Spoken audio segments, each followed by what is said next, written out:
Guys, I'm Steve. Welcome back to the channel. Welcome back to another video. If it's your first time stopping by the channel, hit that subscribe button. Trust me, you won't regret it. If you're a returning subscriber, as always, guys, welcome back, and I do appreciate the support. Guys, I'm going to talk about a story I seen out of, where's it at? Plainfield Township, Michigan. Shout out Plainfield Township. And it's about an 11-year-old girl who was violently stabbed in her friend's house by a random intruder, 24-year-old man who's in custody now.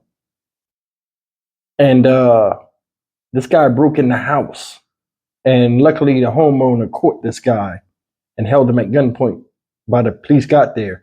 But show of hands, man, like I can see them. But how many of you people allow your children to sleep over people's houses? When I was younger, I wasn't allowed to do that. And, you know, a lot of my friends used to be like, oh, man, you got all this stuff, man. Let me sleep over. And I'm like, yo, they ain't going to let you do it. They be asking, and they would be told no.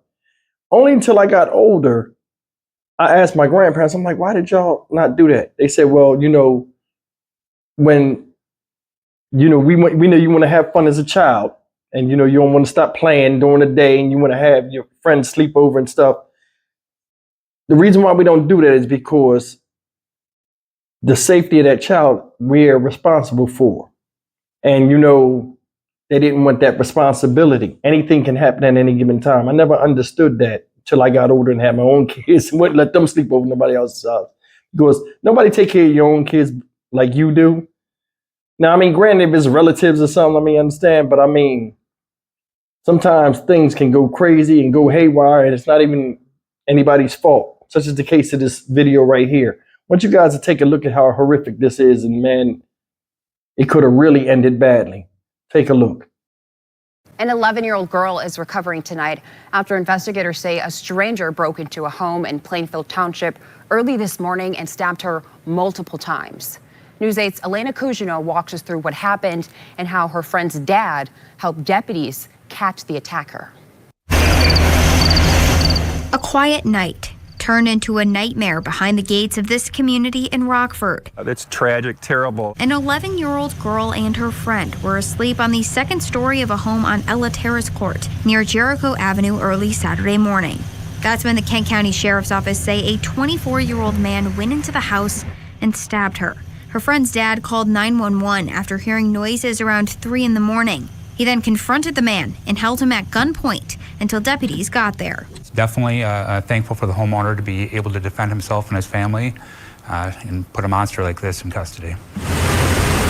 The girl was rushed to the hospital while her attacker was arrested. Deputies say she is doing okay, and they believe the 24-year-old was a stranger to the family.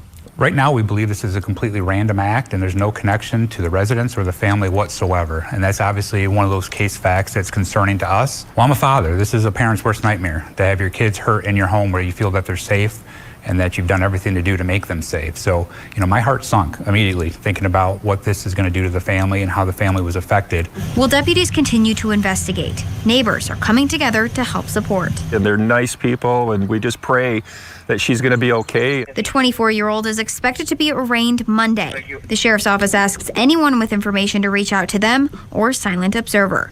In Plainfield Township, Elena Cugino, News 8. Guys, that's the story. I mean, it's a 11-year-old girl who'd been violently stabbed by a stranger in somebody else's house. Make a quick recovery, even though she'll never be the same. But I mean, I told you, man, it's like no matter how safe you want to be and how comfortable you are in your own home or just out in the street, whatever can go wrong will go wrong sometimes. And this is the case. This guy broke into a house and just commenced to stabbing this girl. Didn't even know her.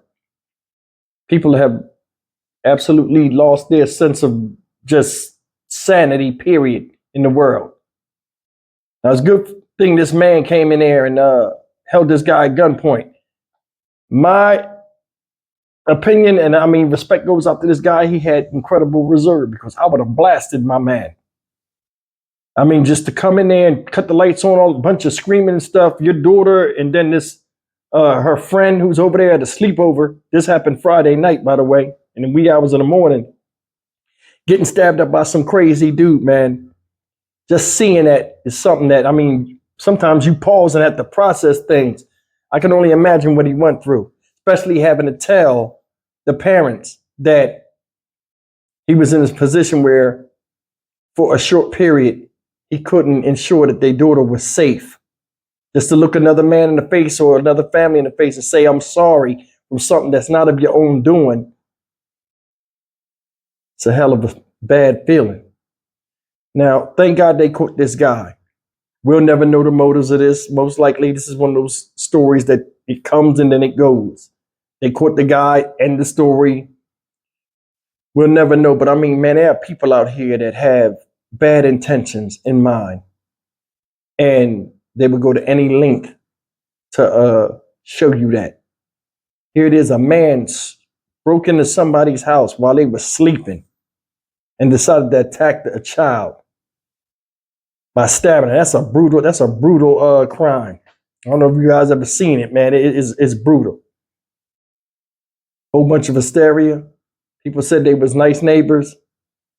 Had a cops at your house, people looking, people outside, not just, oh man. People they catch doing this, they need to get a motive out of them. Then after they get a motive out of them, take them right out of here. That's all we needed to know. Thank you so much. You got that documented? Yeah, take him outside, off with his head. You gotta have some balls to go up in somebody's house and just violate them or just feel as though you're gonna go up in the house and do whatever you want. Is it mental illness? I don't know, because for some reason mental illness is all the rage now. No matter what, somebody do something crazy, oh, mental illness. Yeah, well, when it's calculated, it's still use of the mental capacity to do bad. So I don't want to hear shit. Now, I mean, some cases are excusable, but I mean, come on, something like this, it's not cool. This little girl right here got a long road of recovery. A lot of times we get desensitized to stuff that happens to children. Because remember, it's happening to children who haven't had their own senses of how the world runs and had enough experience to know how to get over said trauma. I hope these people rally around this young lady. And this is one of the reasons why, I guess, when I was younger, I was told I couldn't stay over my friend's house. They couldn't stay over mine. But I'm glad this turned out right. I mean, because this could have went bad a whole bunch of different ways. It's nothing worse than the feeling of something happening to your child, and then you feel as though you could have done more to protect them.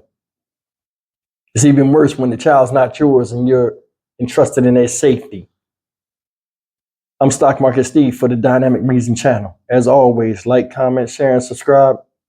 I'll see you guys in the next video. Take care.